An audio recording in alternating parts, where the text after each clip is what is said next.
Hi, I'm Annie Botticelli, and this is the Storyteller Forecast for Scorpio for January 2017.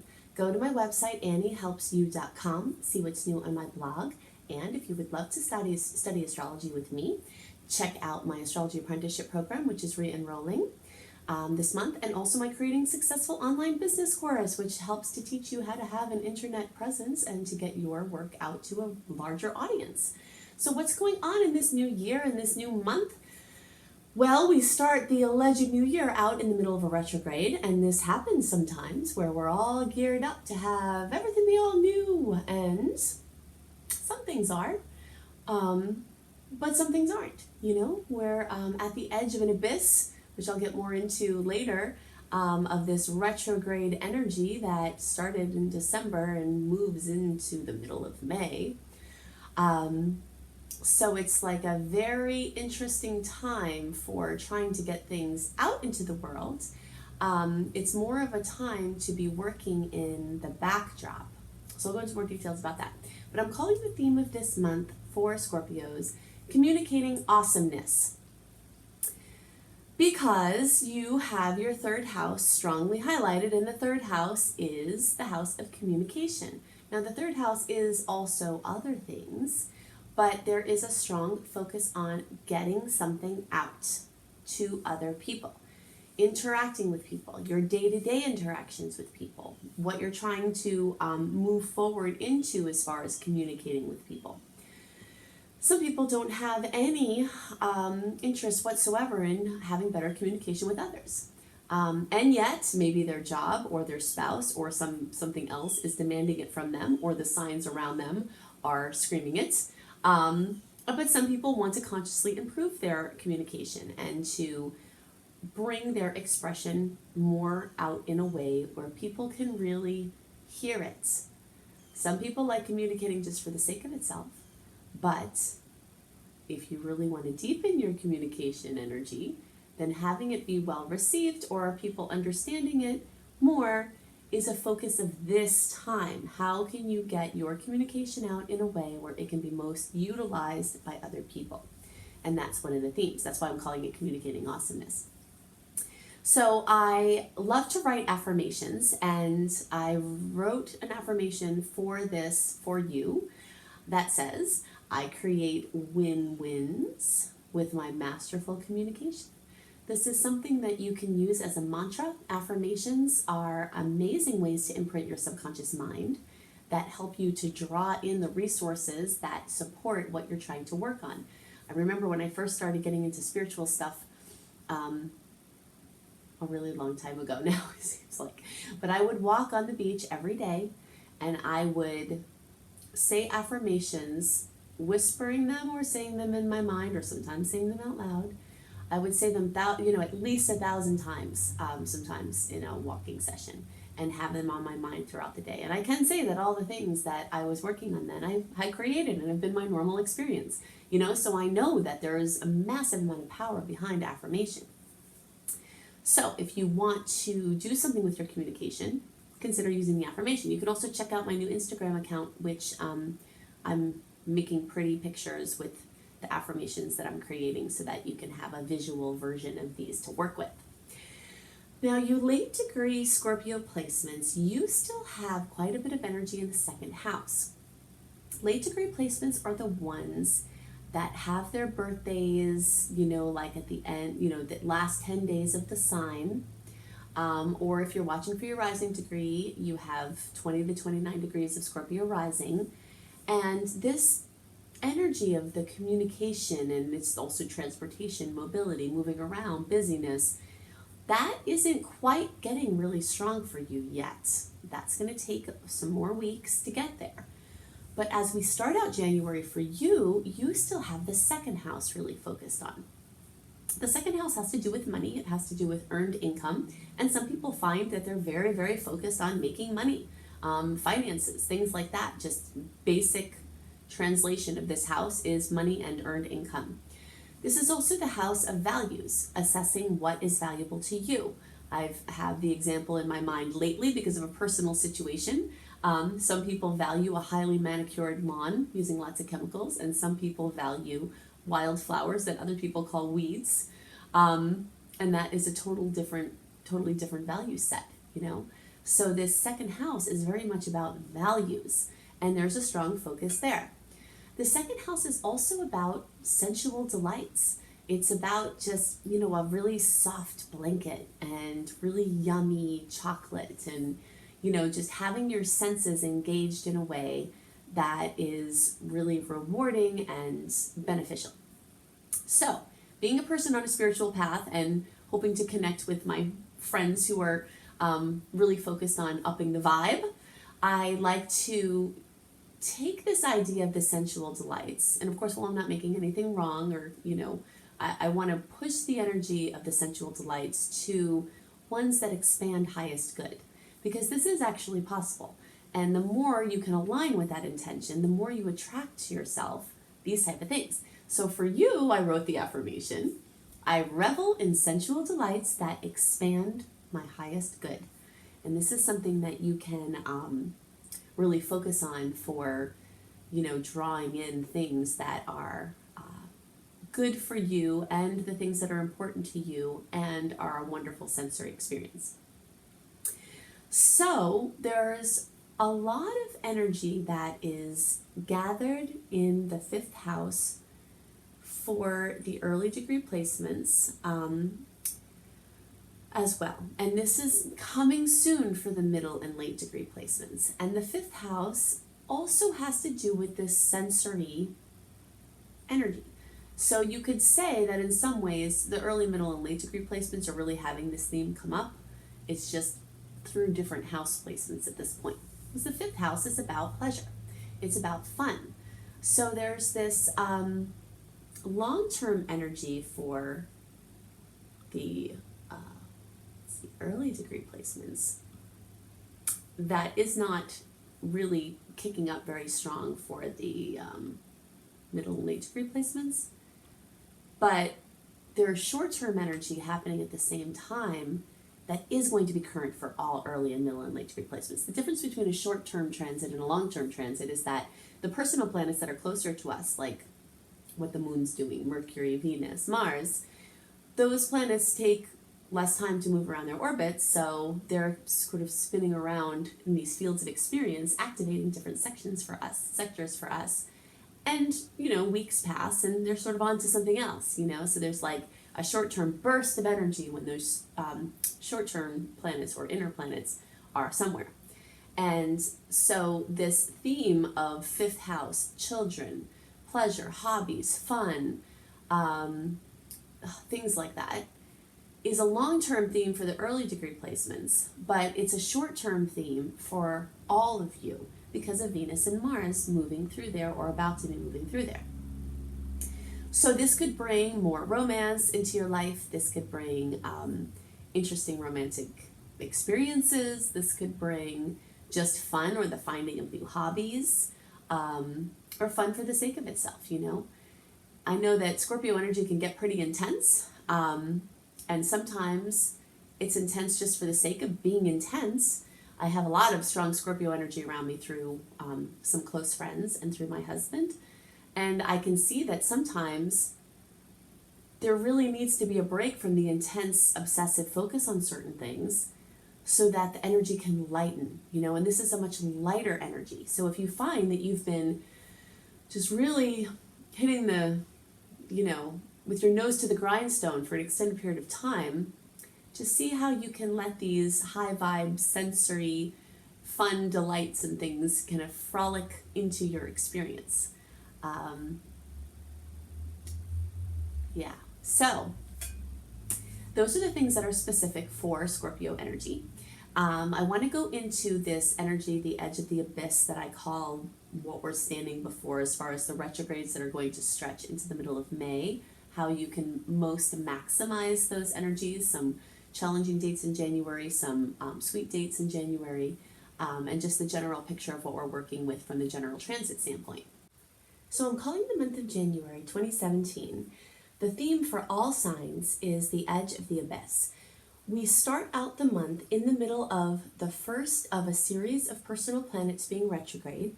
Personal planets are the ones that are closest to us. So really the ones that are relevant here are Mercury, Venus, and Mars. Whenever one of those planets appears as if it's going backwards in the sky, of course they never really do go backwards in their orbit, but from our position on the Earth, if you were watching it in the sky, it would look like it was going backwards.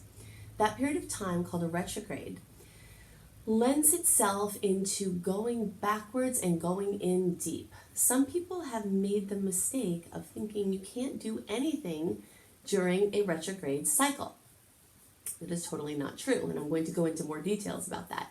But basically, this energy of being on the edge of the abyss in this Mercury retrograde that is welcoming us as we start this new year. Then on January 8th, Mercury goes direct, and then at the end of January, the shadow period for Venus retrograde starts. Venus rules love and beauty and money.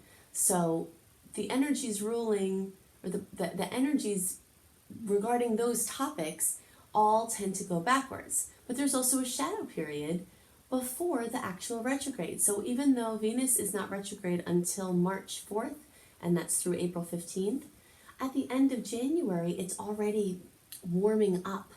You know, it's kind of like when you're on your way somewhere, maybe you're at a place not in the forest, okay, and you're driving and there are no trees around, then all of a sudden you start seeing a couple of trees here and there, and you know that when you go deeper, you're going to be covered with trees on both sides of the road, you know, but it's kind of like the trees are starting to show up, and you're getting that vibe of going into the woods. And that's what the retrograde is like, and that's what the shadow periods are like. So just as Mercury starts to be clear of its shadow period, Venus's shadow period starts. And then we get into full-on Venus retrograde. And then just as Venus goes direct in the middle of April, we start the shadow period for the next Mercury retrograde. And then it's not till May 19th that Venus is completely clear of its retrograde cycle. And it's not till May 21st that Mercury is completely clear of its retrograde cycle.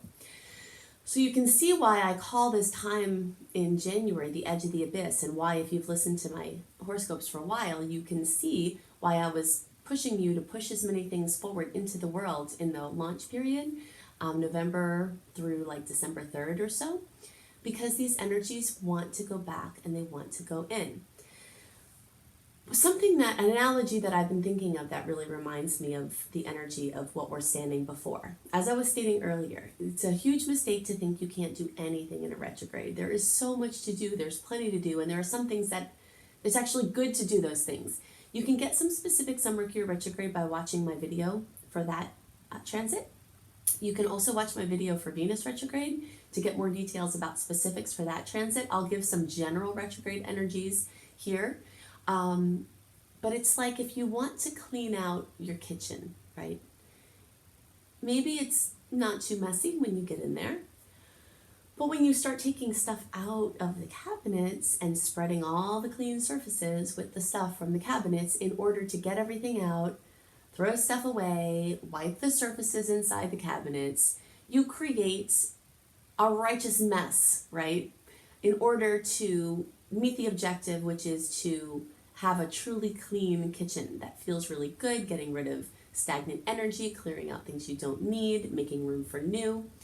So although we're not starting this new year in an energy with a lot of newness coming in, we definitely have a major opportunity to go in deep and clear those things out. So I know for myself, I'm going to be very busy during these retrograde cycles, and I'm going to take everything in my house and all of my things out and clear them out, and by the time the energies go direct, I won't have complained because I didn't have any shortage of things to do during this retrograde cycle. It's just the new things, the launches. If there's something you've been doing all along, like for instance, I teach Creating Successful Online Business course, and I teach an Astrology Apprenticeship program. I've been teaching these for a while. So you'll see my launches come out in the midst of these retrograde energies, but they're not new, and they're short-term programs. That's another thing to know about these new, the warnings to not do new things during the retrogrades.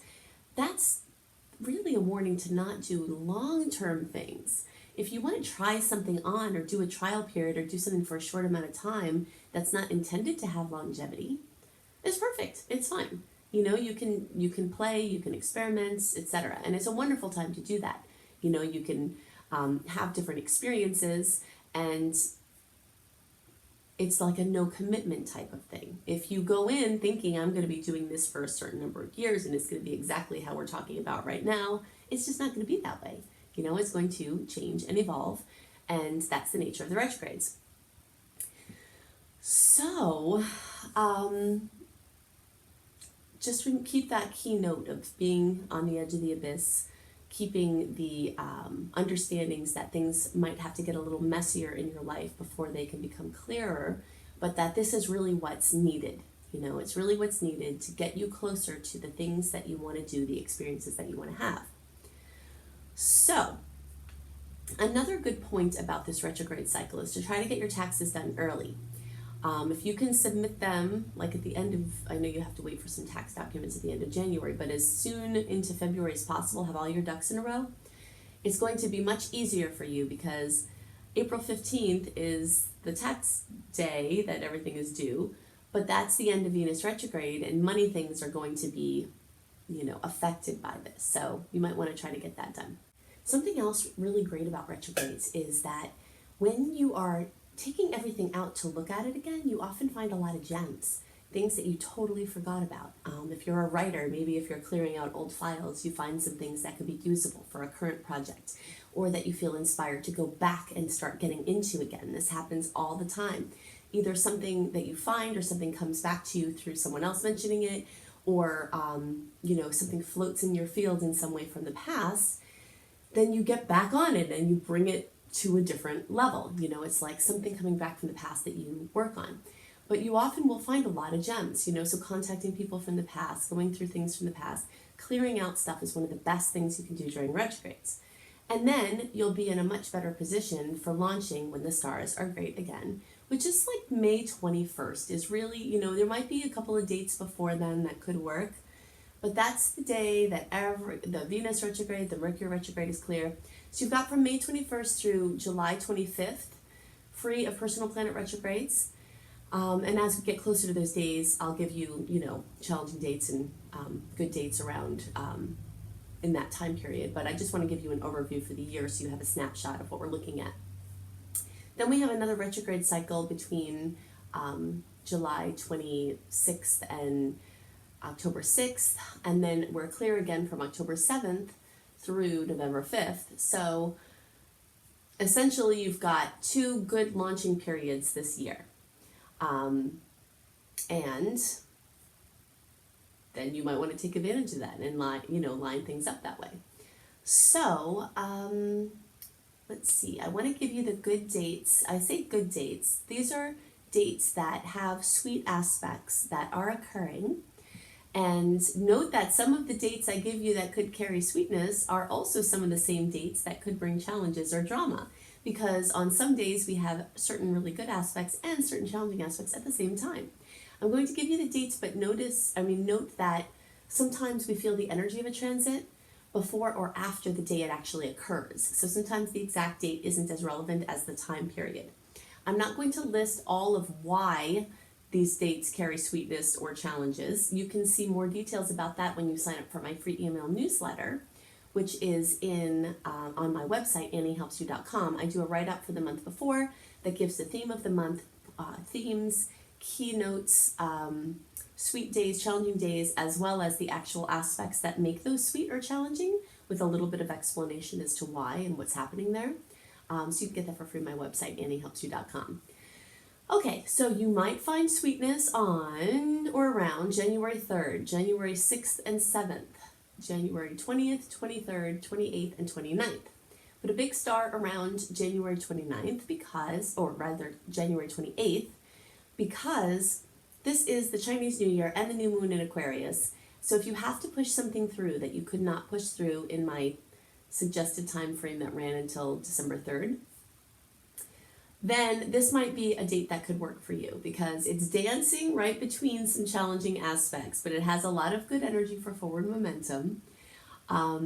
So if you have to push something through or do a follow-up for something that you had already started, that could be a date that you could slip in. Really, the end of January and the beginning of February, if you have anything that you're going to have to push through that you didn't do in the window through the beginning of December, that's going to be your best time, because you're only going to get deeper into the Venus retrograde as you get deeper into February. So it's going to be pretty retrograde-y until May after that.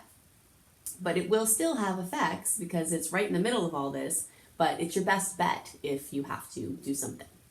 So the dates to have extra care or where there might be challenges or drama are January 5th through 12th, the 19th, the 27th through the 29th, and the 31st.